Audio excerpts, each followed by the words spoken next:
Pretty much, really, I don't want to stand here and bore you too much with my background, but I feel the urge to at least give you a little bit of an idea of what I have done and where we're going. I'm very, very honored to be here in front of all of you, and really anything that has to do with Michigan State I'm very excited to do because I graduated from here. I loved MSU. Didn't have the opportunity that Paul's talking about, but all the different funds that you guys can reach into, which is quite remarkable.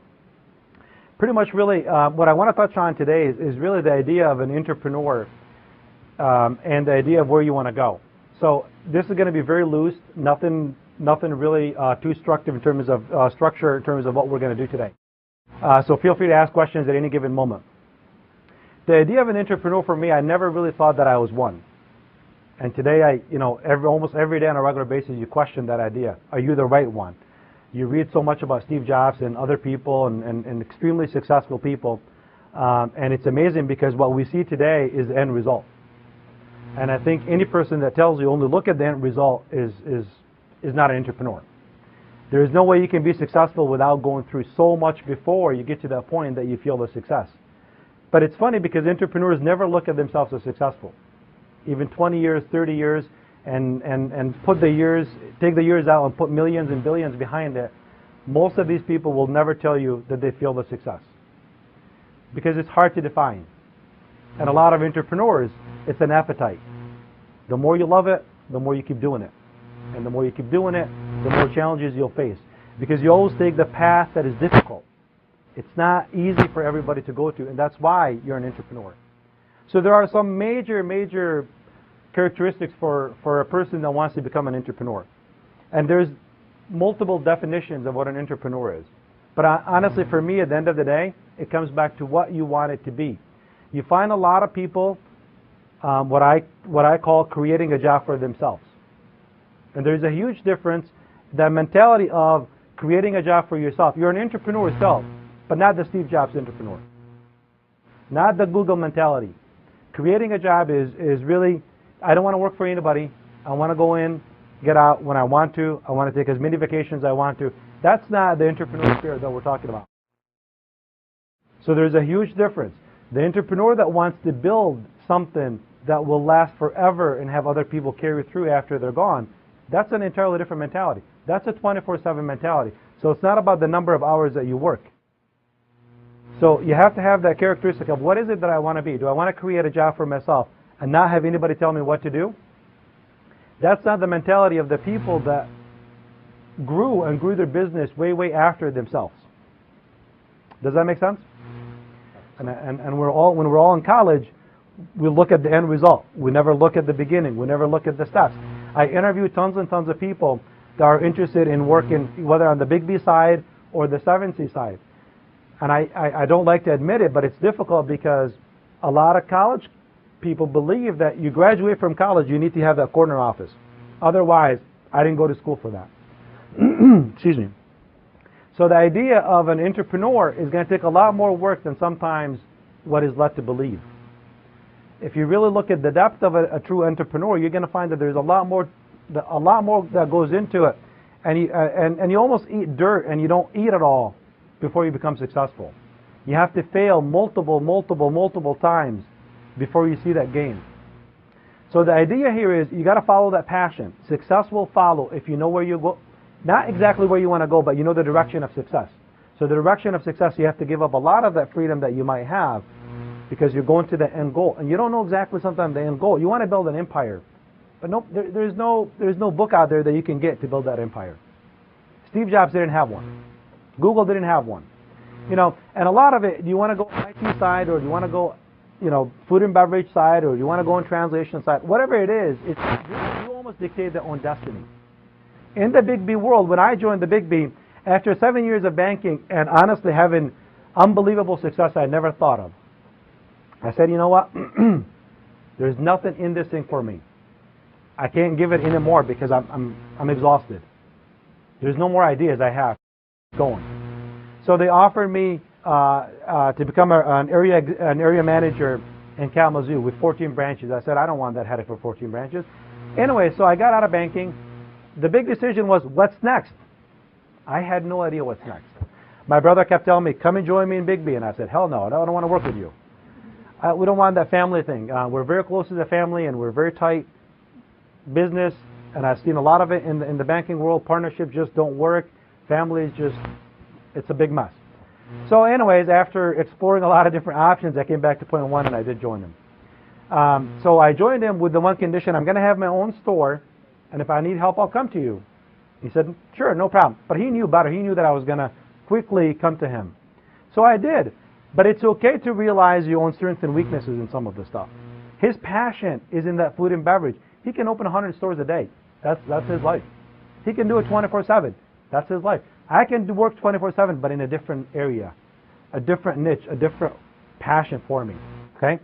The hardest thing with any business is, honestly, and one of the traits for you as an entrepreneur, you can't be like me and not good in math.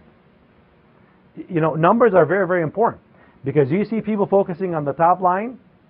You can sell anything after you convince people with it. But the problem is, are you watching that back end?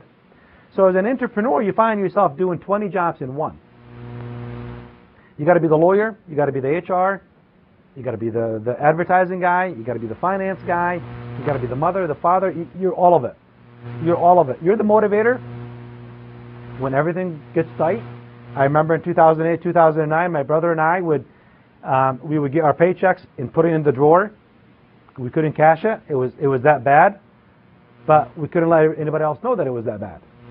So it's an entirely different world, and you have to go home and smile and have your kids and family feel like you're in command of the world, and you're not. But you got to be able to fake it. 7C, when we started in 2008, we used to be called Global Image Network, and it's funny because Global Image Network was really created because my wife is a graphic designer and she did some things, and the way we started actually the translation world was from my banking days. A client came up to me and says, hey, I know you speak Arabic, can you help us with a project? Sure, not me, but I'll get you somebody. The idea is, it's okay to get into a field that you don't know much about as long as you're willing to learn it and master it, if that's what you want to do. You know, to work for a startup company, in a way, you yourself have to be somewhat of an entrepreneur. Because I don't have a textbook to give you yet. I'm not Google that has everything already defined, and you click here, you'll click here, you'll click here, and it will tell you how to do things. So that's a huge struggle. So when I recruit, it's difficult for me to find somebody to come in and be willing to live with the chaos and not having everything defined. Does that make sense? And that's a difficult thing. Not everybody likes that mentality. A lot of people like a job with a job description, and that's it. Pull me in that box, pull me in that zone, and I'll do a really, really good job. But when I tell you, overall, what we're looking at, and really I want you to be a project coordinator or project manager, and here's what the project manager does for us, and then you come to me tomorrow with a question that was not in that same sentence that I said yesterday, and you look at me and it's like, what do I do? If you don't have that little bit of a common sense and the idea of trying to figure it out on your own, then we'll struggle. Because most of what we do, especially in languages are very subjective. So you got to be able to work in a very subjective manner most of the time. Not all of us in this room can write the same article. If I give you the same parameters to write an article about your experience at Michigan State, every one of us will write it different. Not because the experience is different, but the writing style is different. Your vocabulary is going to be different. And the same thing with translation. I can have 5 different translators translate the same document. They're going to have a lot of variation. So that's the same thing with the job. So you have to be able to adapt to that culture of the industry itself. And that's a struggle for us. On the Big B side, it's just not as lucrative as a college graduate would want it to be. If I hire you today as a manager, not saying you guys, but overall, a lot of people think of a manager as, I'll tell everybody what to do. I don't have to be there at 5:30 in the morning. I don't have to be the guy behind the line. Well, unfortunately for us, the manager do have to open the store, close the store, work behind the line. So the definition of what you want might be different than what the reality is for that particular industry. There's a question from the live stream. There may be some others here looking to start their own companies or looking at other franchises.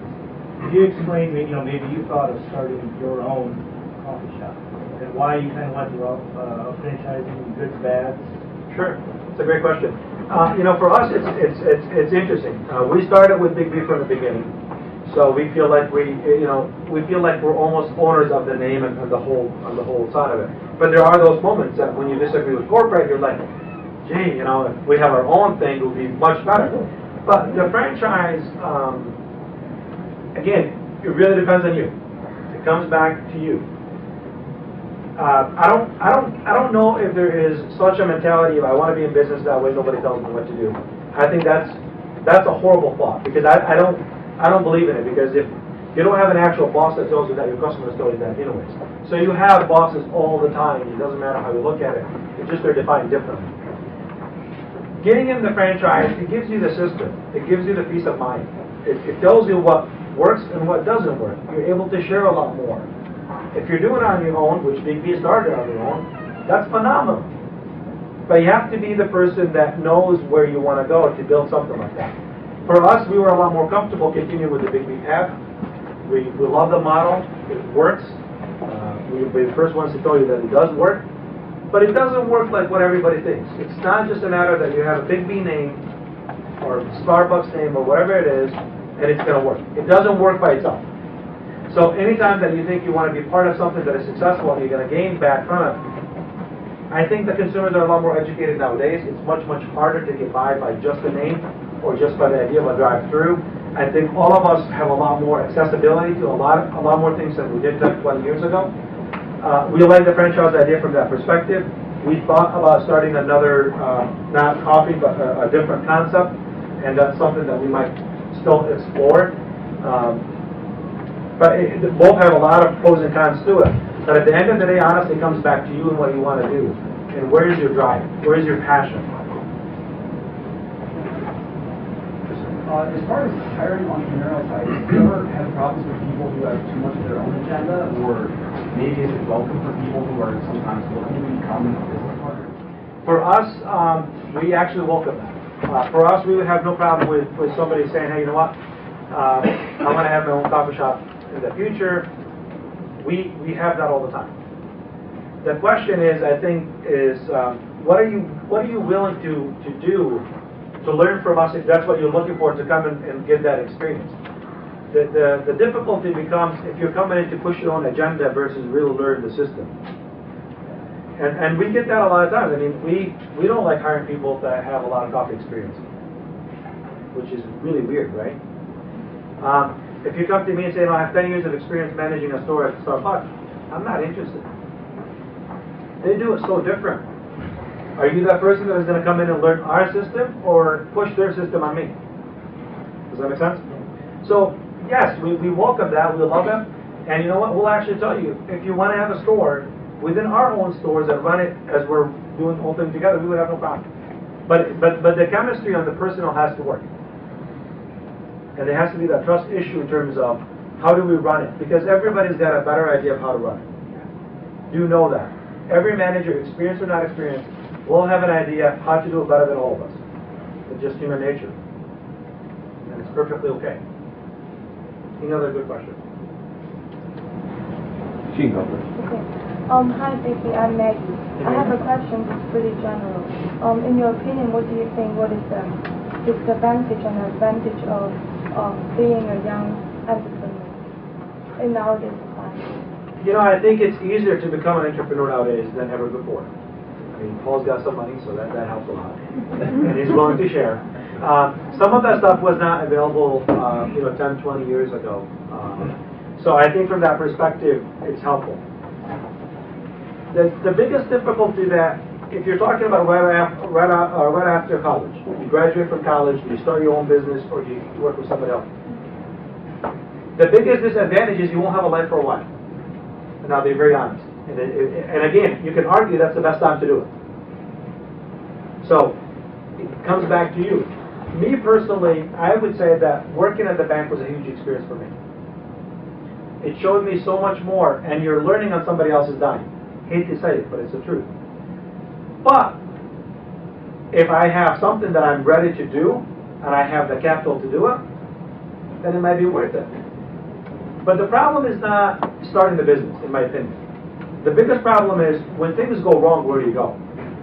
Do you have the appetite? Are you that person that is willing to be rejected? Are you willing to be, I hate to say it, but hopefully you'll get what I'm trying to say. In a way, you lose the battle for a while. You know, there's so much negative when things don't go good that it takes you down psychologically. Are you that person that is able to rebound? Do you have enough support? That's the difficulty with that thing with the entrepreneur. But I think it's going to be difficult within right after college or 10 years after college. But the difference is 10 years after college, you might have a little bit more experience in life. You might find that perfect person that will support you more. So I think as an entrepreneur, you need a lot of support. Not necessarily just money, but a place to go to invent and get ideas. A lot of successful people, I mean, they fail so many times before they become successful. But if you notice, they're always going to have people that they had went back to and talked to. What would your advice be to your college self now, looking at your life now? Are you happy that you're still paying your loans off, or are you like? I am very happy because success to me, I mean, I'm one of those people that when I have debt, I'm more motivated.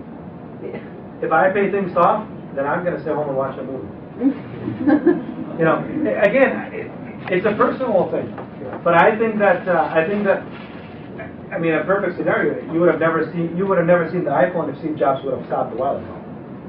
Google could stop any moment, and I'm sure they have enough money to keep them going for a while. But it's not about money. I mean, people that are entrepreneurs, they don't get into it for money. Of course, money drives everything. Don't get me wrong, I'm not saying it doesn't, so don't misunderstand what I'm saying. But money cannot be the motivation. And that's part of the struggle that we have when we hire graduates, is because they have a price in mind that in today's world, we can't match it. Well, I was going to make like a comment and a question. Sure. I was wondering something that I'm passionate about, and I just want to know, is it attitude, and be willing to like lose more money than to make it? Well, I think anytime you're going to start a business, very few companies make money at the beginning. When I say at the beginning, really, I mean in the first 5 years. There isn't a lot of companies that get that lucky. But the people's passion are different. So their people's passions are, you know, I don't care about the money. I want to help people if they're in specific industry, and that's wonderful. But as long as you know the parameter of what you want, then that's wonderful. But if you're saying, no, this is at the beginning, this is the price that I have to pay in the first 2, 3, 5 years. I know that it's gonna suck my blood in terms of money. I'm okay with it. Then that's perfect. But you got to have that time frame that you're evaluating, was that the right decision for you? You know, a couple going into a business like that, most of the time you got to find one person working full time somewhere to keep the health care, to keep all that stuff going and something coming in, and one person is exploring another idea. That's a perfect setup. But if you're all by yourself and you're doing it, that's awesome, as long as you know this is what it's going to take. And then I evaluate it every 2, 3 years. In my opinion, the hardest thing with entrepreneur is really how much work physically it takes. Not the mental side of it is the hardest thing. So when you start seeing that success, it becomes to be rewarding. Yes, ma'am. So you have your brother, but what advice would you give for someone that's, say, looking for a business partner or partners? Like, what's important? Maybe like their personality traits, or like how long you know them. The whole don't do business with family rule. You know, that's a great question, because I used to get this a lot in the banking days, because we used to see two people, best friends, brothers, whatever, and they will come in and do this stuff, and they never ask themselves that question, is what is it? In my own personal opinion, sometimes you have to have partners, and it's hard to avoid because of whether it's investment or whether it's just you need somebody else, if you're depending on the business model. My number one thing is, what's your role? What's your role? Defining the role. Because that is one thing that, everybody wants to be the boss. Everybody wants to be the CEO. And if they say they don't, that's awesome. But make sure it's true. And you won't know that till things start not going the way as planned. And when things go the way you planned it, then it becomes to be successful. Who's going to get the credit? So when you start putting that down, you start thinking of that stuff. when both of you are in agreement about a way to do business or whatever the next step is, who's going to make the final call? That's the definition that I think gets a lot of us in trouble. And then everything in writing. Now, a lot of business people, a lot of true entrepreneurs don't like the writing stuff because they're not into that. They want to get going. Okay? So I tell you that, and just be careful. Make sure that whoever you're getting into business with, you understand them, you know them, and you know them well on a personal, professional level. But don't have your best friend be your partner. Unless if you have something special, and both of you guys, one person is, let's say if you're into web development, like just an example, one person is a programmer and one person is a designer. Way two different things. We have to rely on each other. But when both of you guys are graphic designers or both of you guys are programmers, it's not going to work. Does that make sense? Does that answer your question? Yeah, great, thank you. So a couple questions from the live stream. You mentioned good idea and an executable idea. Can you expand on the difference of that? Sure. Well, I think that all of us have great ideas. I mean, I think that I'm sure there's some of us that have better ways of doing things than Google does. I'm sure there's some things on the Apple 5 that some of us don't like. So there's a huge difference between having a really, really good idea and can I do it? Can it be done? So the idea by itself, don't limit yourself. I also know that there's some people that say, you know what, dream big, which is perfect. But also dream big, but you're not going to get to that big result all of a sudden. It takes time to get there. Are you willing and are you able? Do you have the appetite to fail in the process to get to that big thing? Does that make sense? Any other good questions? Sure. I'm also interested in starting a consulting business at some point. What would you suggest doing to kind of garner interest? Well, right now, one of the best things that is going for us for 7C right now, we don't do any advertising. We are 100% word of mouth, which is obviously the best way to do it, but you go slow. Okay? But really, in that profession, for us, I don't need 100 clients. I need 5 to 100 clients. So for me, I can have a couple of clients that can keep me busy the entire year. So we focus on the quality, not the quantity from the 7C world. We do a lot of consulting on the culture intelligence side. Because we do culture training. So if you're going to China, if you're going to Brazil, what do you do, what you don't do, and we have assessments that we're able to put in place. That's all word of mouth. The beauty again is once a client comes to you and referred by somebody else that comes to you, it's not price anymore. We're very, very competitive in price, but really I don't compete on price. We don't compete on price. Sometimes I'm actually lower than everybody. Sometimes we're higher than everybody. It's really the relationship is what we're after. So, for us, it's that relationship that keeps building and building and building. Once they get to know you, they come back to you. So when we're adding on like the special programs, the trip to China, I'm going to send it to my client base. On my client base, they're going to probably be very excited to go with somebody that they can trust versus somebody. So when we add a product, we try to add it within what we do. Because I don't want to be known for translation and interpretation. That's too boring, to be honest. Me personally, I don't do any translation. Translation is just very dry. I'll go back to me. I'm more of a marketing guy. I want to get out. I want to talk to people. I want to do that kind of stuff.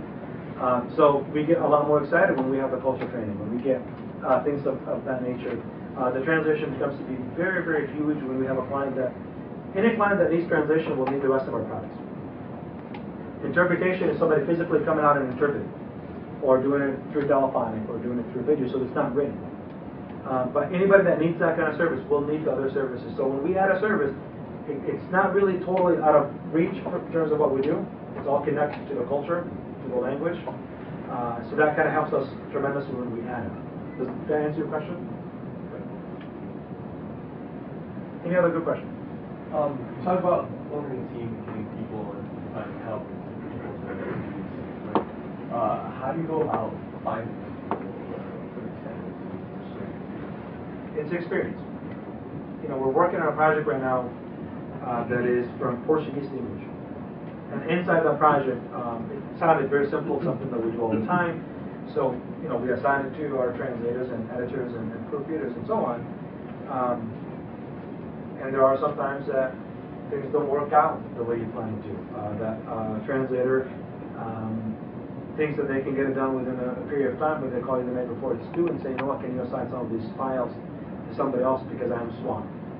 You know, so some of it is experience, and you have to get burned a couple times. Again, it's that experience, it's that appetite to kind of really take you, 5, 10 steps back. So you have to go through that. So you have to have a good way to evaluate people as they come. But initially, it's unbelievably difficult to know who's going to work out and who's not. It's very difficult. It really, I mean, selecting people, I think all of us here will tell you, that's one of the hardest things, is to select the right people. And there's books and articles about what to look for. I read a lot of them, and I tried to execute them, but some of them don't pertain to what I do. And if they do pertain to what I do, that individual is not really looking for that kind of thing. Everybody's interested in a job. And that's really one thing I will leave all of you guys with. All of us are interested in a job. But not all of us are interested in the work that goes with the job. If there is anything that you need to get out of it as an entrepreneur, know that.